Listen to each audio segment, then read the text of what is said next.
You know the feeling. It happens in the blink of an eye. That moment you're walking across the living room, heading for a cup of tea or the ringing phone, and suddenly the world tilts. Your toe catches the edge of that decorative rug you've owned for 20 years, or maybe it's a stray shoe that wasn't there 5 minutes ago. For a split second, the floor, the very thing that is supposed to be your foundation, becomes a stranger. Your heart does a violent somersault against your ribs, and your hands fly out, grasping at thin air until they find the back of a chair or the solid reassurance of a wall. That sudden jolt of adrenaline isn't just a physical reaction. It's a wake-up call. It's that heart skip moment that lingers long after your breath has returned to normal. It leaves a tiny seed of doubt behind, a quiet voice asking, "Can I trust my next step?"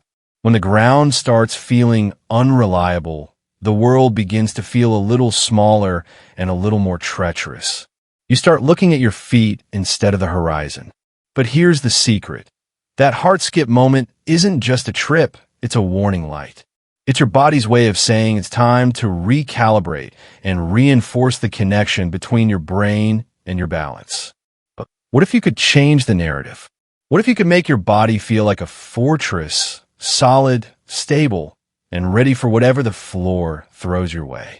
Imagine walking with the kind of certainty where you don't have to scan the ground for every minor obstacle, because your body is already prepared to handle it. Welcome to day one of the 28-day Vitality Blueprint. We aren't here to understand how we reclaim our stability. We first have to understand why we trip in the first place. It's rarely just a matter of getting older or having a momentary lapse in focus. Instead, it's usually a subtle, quiet disconnect in the most sophisticated communication system on the planet, your nervous system. Imagine your body as a high-performance machine where the hardware, your muscles and bones, is perfectly capable, but the software running the show has started to lag. When you move through the world, your brain is constantly processing a massive stream of data from 3 primary sources.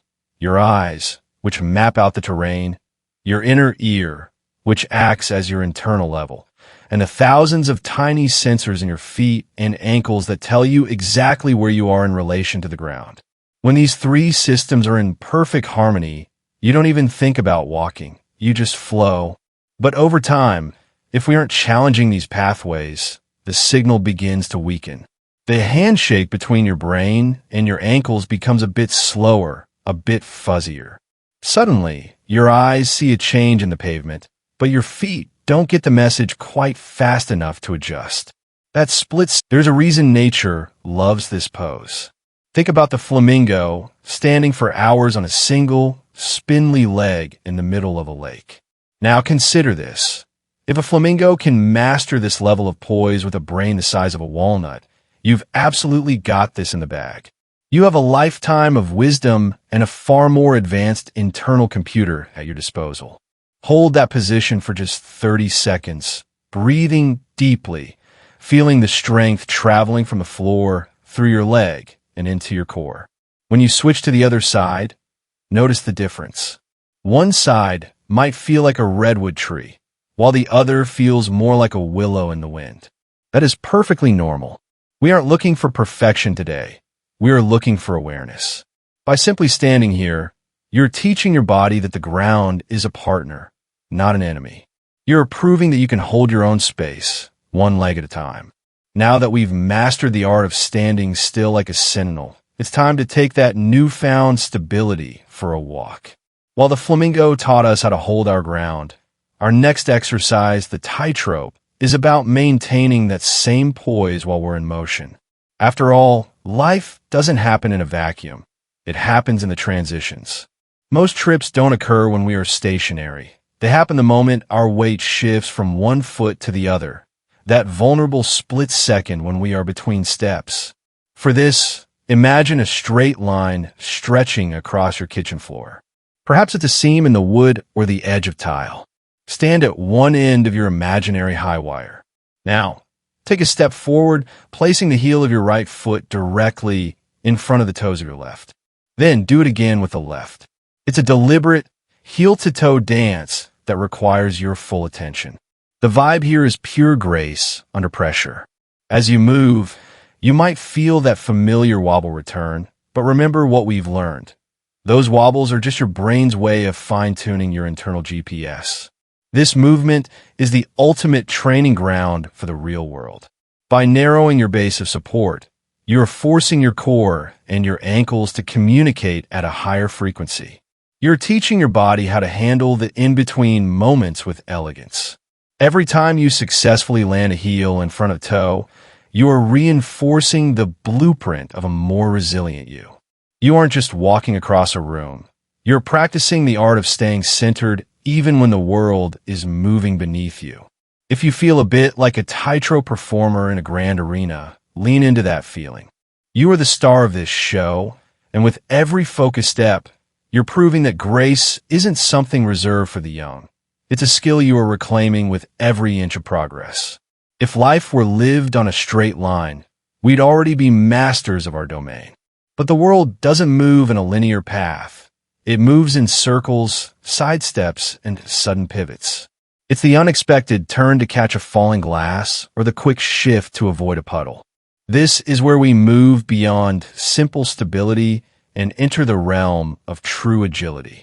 For our third and final exercise of day one, we're going to master the clock reach, a movement designed to sharpen your spatial awareness and ensure you are balanced no matter which way the wind blows. Imagine you are standing at the very center of a giant, invisible clock face drawn on the floor. One leg remains your unmoving anchor, rooted deeply and securely into the earth, while the other becomes a precision instrument of exploration.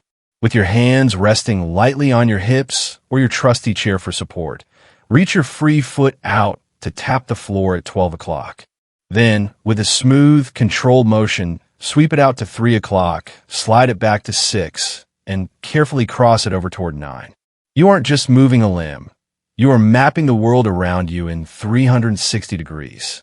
We practice this because real life is beautifully unpredictable.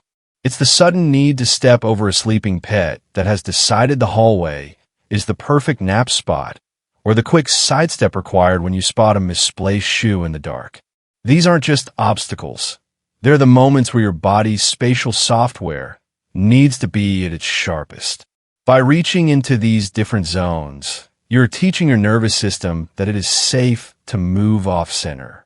You are building the reflexes that allow you to detect a shift in your weight and recover your poise before a stumble even has a chance to begin.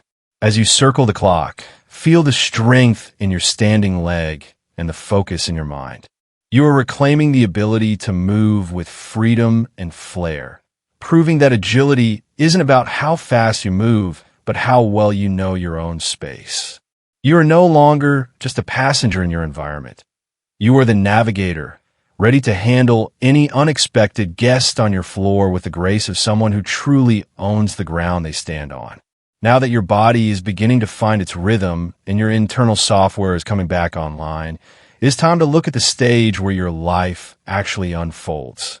Think of this next step as a victory lap through your own home, a gentle recon mission to ensure your environment is as ready for your vitality as you are. We've spent today building the strength of the fortress, but a fortress is only as secure as the ground it's built upon. To bridge the gap between our exercises and your daily life, we need to address the big three hazards that often act as silent saboteurs to your stability. First, take a look at the islands in your home, those beautiful but sometimes treacherous loose rugs. We often keep them for comfort or memory, but if a rug slides when you step or has a corner that curls up like a trap, it's a direct challenge to the balance you just worked so hard to tune. If it doesn't have a non-slip grip, it doesn't belong in your path. Next, consider the light.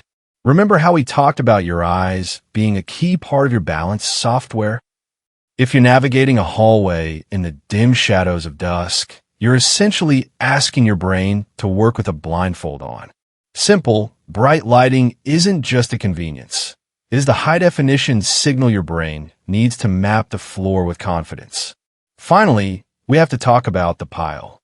You know the one. The stack of mail, the book, or the laundry that we place on the bottom step to take up later. We all do it, but that pile is a waiting trap for a foot that's looking for a solid landing. By clearing these 3 hurdles, you aren't just tidying up, you are creating a sanctuary that respects your movement. You are making sure that when you practice your clock reaches or your flamingo stands, the world around you is cheering you on rather than tripping you up. Your body is becoming more capable by the minute.